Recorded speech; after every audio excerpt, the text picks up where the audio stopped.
What does a typical sales organization look like? Well, if you looked at your sales group or the teams that you manage, they fit into 4 groups or 4 quadrants as shown in this particular slide. The star performers on the right-hand side are individuals that are your top 10 to 20%. These are individuals that really are what we would call A players. Your solid performers are your B players, and these are people that might represent, somewhere around 60% of your sales staff. And then the third and fourth part, the poor performers, could be anywhere from 20% to greater at a lot of different sales organizations. So again, your sales performance level really are going to look like these 4 quadrants. And the impact that this has, that when it now comes to coaching, is really the following. Is you're taking your performers that fall into these 4 groupings, and then the next part is that you are determining, who should I spend my time coaching on? A lot of managers, the reason why they don't coach is they really start with working with poor performers, which essentially are not really a good investment of your time. So when you look at the next box, how we're classifying your sales staff is really into 4 groups, which you've already seen on the previous slide. And then we're adding 2 different words that really are very important.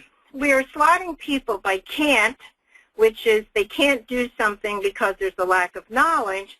And then we're slotting people by won't. And won't is that even if they had the knowledge, they really wouldn't do the activity that you're now requiring to do from a coaching standpoint. So can't people are people that have knowledge issues. That means that's something that's a learning gap. And therefore, your role as a manager is to bridge that learning gap. The won't people are people that even if you had that knowledge, the reality of it is that the person won't apply it. So when you now look at your sales staff, and this is very important from a coaching perspective, and it's certainly something that we do when we are coaching at different sales companies, is that when we look at them, we have managers slot their people into are they can't or are they won't.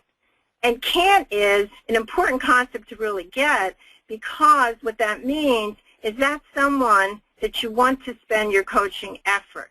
So when you look at your sales staff in the big picture, yes, you might have 10, 15, or whatever number of originators.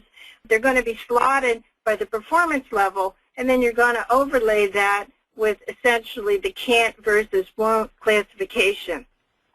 And when you look at it, what does that mean for you as a manager? It means that individuals that are can't, or people that have knowledge issues, are basically ones where the time should be spent improving whatever is that learning gap.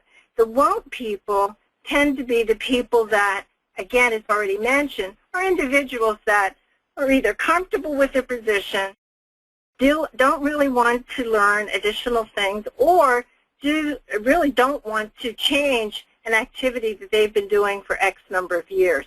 In mortgage banking today, what you really are talking about is that spending time with people that are B players with the idea that it's a knowledge issue of why that person hasn't moved to the next level is not a very effective coaching event. Really, your better time is spent with your star performers who, in other words, already are motivated but basically have a learning gap, and likewise new people. And when you look at this classification, when we do this when we're doing training, many managers are rather stunned, because where do they spend their time? They spend their time on the poor performers who are either a talent issue, they just aren't matched for mortgage origination, and I've explained what those qualities are in previous webinars, or the issue is that they're just not going to do it. For whatever reason, they have checked out, and are people that are not really a coaching issue, but are people that should be put on a performance plan and basically exited from the company. So what we're saying is that once you've looked at your own self first and your coaching behaviors, the next part is to really look at your sales staff and determine and slot them and who has learning issues versus who basically are motivational. If they are motivational, going back to the first page, that's an issue that is not job-related learning. That's self-motivation problems that individual has themselves, and really they should proceed to address them personally, and not you as a manager spending time to correct somebody who is really comfortable or has essentially decided that they really don't want to proceed to make any changes in their sales process.